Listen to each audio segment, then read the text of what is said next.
Kayo ba ay pamilyar sa mga urban exploration, yung mga taong mahilig mag-ikot o mag-explore sa mga nakakatakot na lugar, mga haunted house, mga haunted place. Pero paano kung dito ay makakaranas ka o makaka-encounter ka ng mga nakakatakot na bagay, mga bagay na hindi maipaliwanag ng siyensya.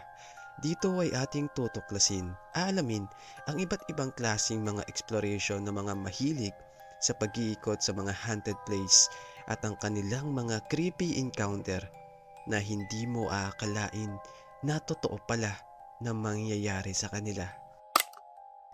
Dito sa unang video ay makikita natin ng isang exploration. Solo niyang pinuntahan ng isang abandonadong building kung saan ay marami daw nagaganap na kababalaghan. What's up guys, it is John. I'm back with another adventure and I am in Canada and I'm in an area known as the Devil's Elbow. The original owner of this house was a high priest in the occult, and they practice all kinds of different crazy rituals and ceremonies here. So sketchy.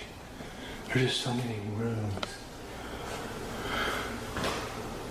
Oh yeah, the floors are all rotted over here. At makalipas nga ng ilang sandali ay nakarinig siya ng boses na nanggagaling sa ibaba. Boses na hindi niya alam kung kanino galing dahil mag-isa lang siya sa nasabing lugar. Come on, quit messing with me. I'm just trying to I'll leave. There's a mess in here. As I've got myself in a bad situation. Habang patuloy ang kanyang pag-iikot ay naramdaman na niya ang intense at tumataas ang kanyang mga balahibo at nararamdaman niya na parang may mga nakapaligid sa kanya na hindi niya nakikita. Imagine, ikaw ay nasa isang abandonadong lugar na hinihinalang maraming nagpapakita tapos mag-isa ka lamang. Anong gagawin mo kapag maramdaman mo ang presensya ng mga kaluluwa o ng mga evil spirit na nasa isang abandonadong lugar? Oh my God, Freelander. Hello? Is there somebody here? I'm not here to bother or rob anything. Maya-maya pa ay isang boses na nanggagaling sa itaas ang maririnig. I'm not here to bother or rob anything. I was just here exploring. I thought it was a band.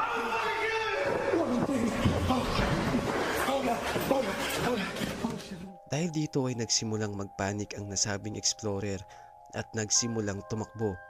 Ikaw ba naman na makarinig ng boses na hindi mo alam kung tao, multo o isang demonyo? Dito naman sa ating susunod na video ay isang urban exploration ang gagawin ng dalawang magkaibigan sa isang abandonadong building kung saan ay kinikilala ito bilang isa sa mga pinaka-haunted na lugar sa bansang Amerika. Hindi nila alam ang panganib na pwede nilang maranasan sa nasabing lugar. Sa simula ay mga lakad ng paa ang kanilang naririnig. Pero habang tumatagal,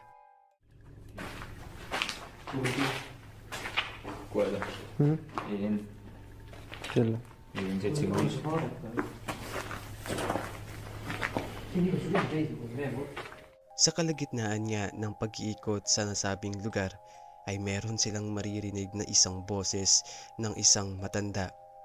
Sa mga hindi nakakaalam, ang abandonadong building na ito ay tinitirahan ng mga homeless people sa bansa nila, kung saan ay karamihan sa mga ito ay puro mga matatanda at dito na rin namamatay. Kaya naman isa ito sa mga pinaka-haunted na abandonadong lugar dahil sa dami ng mga namatay na mga homeless na dito na tumira.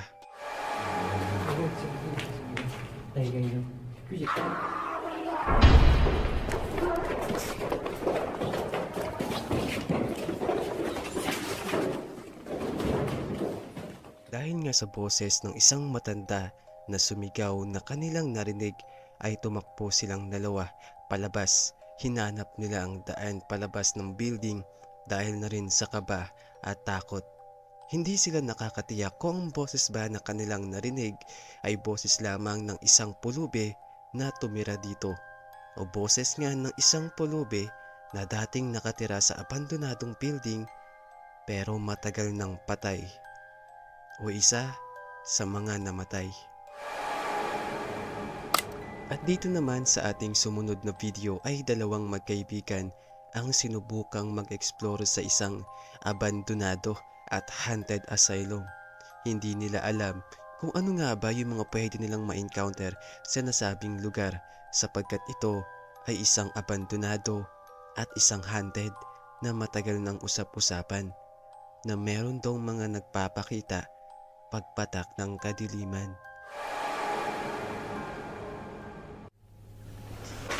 Yeah, I think everything's, yeah, definitely this way. Yeah, I thought I lost you guys for a second. At sa pagpapatuloy nga ng kanilang exploration ay nararamdaman na nila ang intense at presensya ng mga kaluluwa na nasa paligid nito. Maya-maya pa ay meron silang naririnig ng mga boses na nanggagaling sa isang abandonadong fitness gym. At hindi lang yan, dahil ang mga boses na ito ay tila ba sumusunod sa kanila saan man sila magpunta o bawat galaw nila ay merong mga yapak silang naririnig.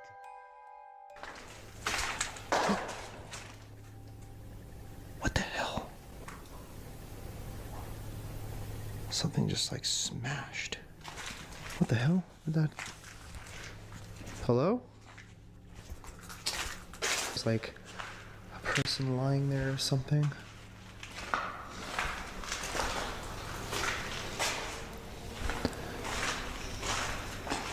Sa pag-asa na makita kung saan nga pa nanggagaling ang boses o yung mga yapak na kanyang naririnig ay sinubukan niyang makipag-usap sa nasabing kaluluwa na pinanggagalingan ng boses. I'm talking. Can you hear me?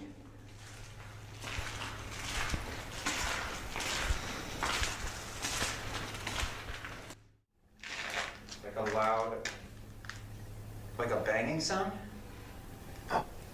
Okay, I think I can hear it. Hang on.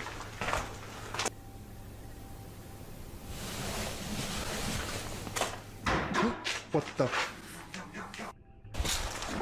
Oh, crap. At sa pagpapatuloy nga ng kanilang pag-e-explore ay hindi pa rin nawala yung mga boses na kanilang naririnig sa paligid ng abandonado. Na ibig sabihin lamang ay hindi sila nag-iisa at merong mga kasamang mga kaluluwa. At para naman sa ating susunod na video, ang pinakahuli at ang masasabi ko na pinaka nakakatakot na abandonadong lugar. Ito ay matatagpuan sa bansang Scotland. Lugar na ito ay isa sa mga pinaka nakakatakot sa bansa nila. At makikita naman sa itsura nito at sa presensya kapag nandito ka na. Ang dalawang explorer na ito ay nagdala ng mga kagamitan na pwedeng makapag-detect ng mga kaluluwa at ng radar para malaman nila kung meron nga bang mga multo o mga kaluluwang ligaw ang nakapaligid sa abandonadong lugar. Oh, it's tight, this.